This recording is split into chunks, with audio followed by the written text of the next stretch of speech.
सरकार अब देश में छुपाए गए काले धन पर सख्त हो गई है। इस संबंध में आज वित्त मंत्री की जो है इनकम टैक्स के प्रिंसिपल चीफ कमिश्नर्स और चीफ कमिश्नर्स के साथ बैठक हुई, जिसमें इस बाबत कहा गया कि देश में जो काला धन छुपाया गया है उसको ढूंढने की जो प्रक्रिया है वो तेज की जाए।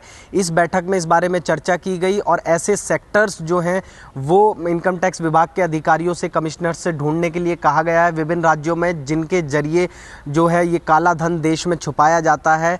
तो लिहाजा अब जो सरकार है, जितना भी काले धन के मामले पर हो हल्ला मचा हुआ है, उसके बीच में सरकार अब देश में ही काले धन को ढूंढने की जो है वो कवायद काफ़ी तेज करने जा रही है।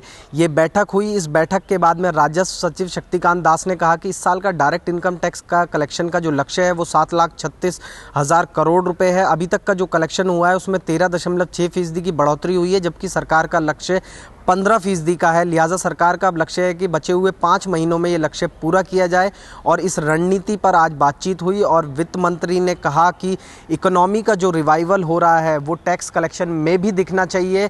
इस संबंध में जो है प्रिंसिपल जो इनकम टैक्स के प्रिंसिपल कमिश्नर्स हैं और कमिश्नर्स हैं, उनको इस संबंध में कहा गया कि जिस तरीके से इकोनॉमी का रिवाइवल हो रहा है वो डायरेक्ट टैक्स कलेक्शन में साफ तौर पर झलकना चाहिए। लिहाजा टैक्स कलेक्शन के जो उनकी तरफ से कवायद की जा रही हैं उनको और तेज़ करने की बात कही गई है। और इसमें सबसे अहम मुद्दा जो निकल कर आया वो काले धन का आया।